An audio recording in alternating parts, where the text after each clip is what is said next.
Hey, okay, so today I want to share with you how I stopped working Fridays and how you can do the exact same thing if that's something you want to do.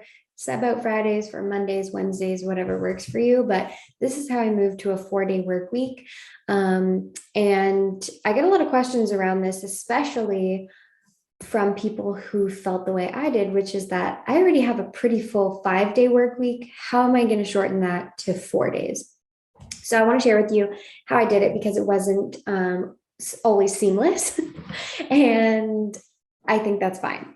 So, on that note, the very first thing that you have to do is make the decision and say, listen, starting next week, I'm working 4 days a week, no matter what.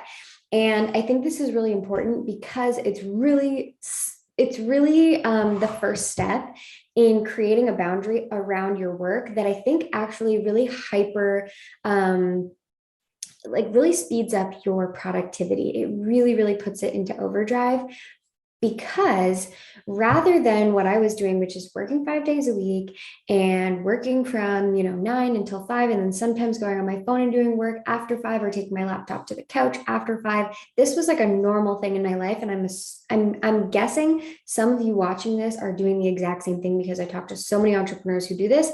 I think it's like becoming more normal, especially you have a laptop or you have your phone and it's part of your life anyway. Maybe even part of the Instagram stories you're doing or something is semi work, or you're answering DMs. It's really normal to take your work and let it like kind of bleed into the rest of your day and night. And so making the decision to maybe step number one is only work from 9 to 5 or whatever your hours are, 10 to 6, whatever. Step one, and saying, I'm only working Monday to Thursday. That's one of the hardest parts of this.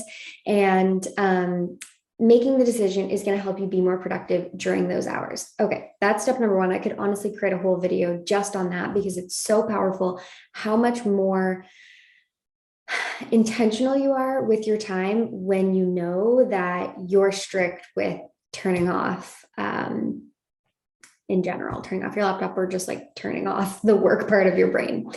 Then number two is you're gonna have to move through the weird phase. So, like I mentioned, there was a really weird phase for me where everything was a little bit just kind of jumbled because I took everything that I needed to do. I had a pretty solid, work week and a plan that I would do every week from Monday to Friday. And I had to squish that into a 4-day work week. And so a lot of things were kind of overlapping and I hadn't automated as many things as I needed to at first. And there's definitely a growing pains phase that I want to make you aware of, and you kind of need to move through it. And the way you're going to move through it is by simplifying everything else. And there's a couple ways that you can do that.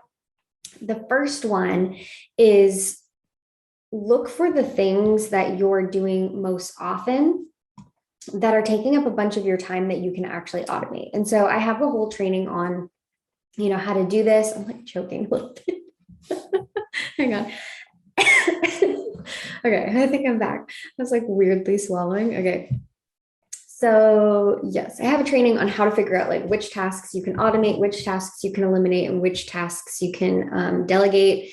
If you want that, just shoot me a DM and I will send it to you. It's free. But you want to look for the things that you're basically doing the most often and that are taking up the most time and get really creative or ask someone who's, ask me or somebody who kind of can think in that way and is outside of your business to get creative with you on how you can automate some of those things. Because I think for most of us, me included, there's times when you're so used to doing things a certain way that you can't see that, oh, there's actually a way easier way to do this, or a way more streamlined way to go about doing it. So the first place to start and the easiest place to start is the thing that's taking the most time. So start with that. And I think those two things sound really simple, but in practice, they're really hard. And so creating that deadline is actually going to allow you to procrastinate less and be more productive. Understanding, I read the 4-hour work week and I thought I was going to work 4 hours a week. I read that way back when I first started my business and I was like, okay, great. I'm going to be working 4 hours a week. I'm going to be doing like yoga. I remember I listened to it on an audiobook when I worked at a yoga studio as a trade, which basically means you clean the yoga studio and like change the towels and like do all this stuff for free in exchange for like having a yoga class. So I literally had no money and like no online business. Didn't have enough money to pay for my yoga classes. And I was like, oh yeah, I'll just work 4 hours a week. And I think that one of the key things, and I think there's a few things that Tim Ferris left out of that book specifically, is that there is such a weird phase, and you kind of have to build up to that in a pretty slow way.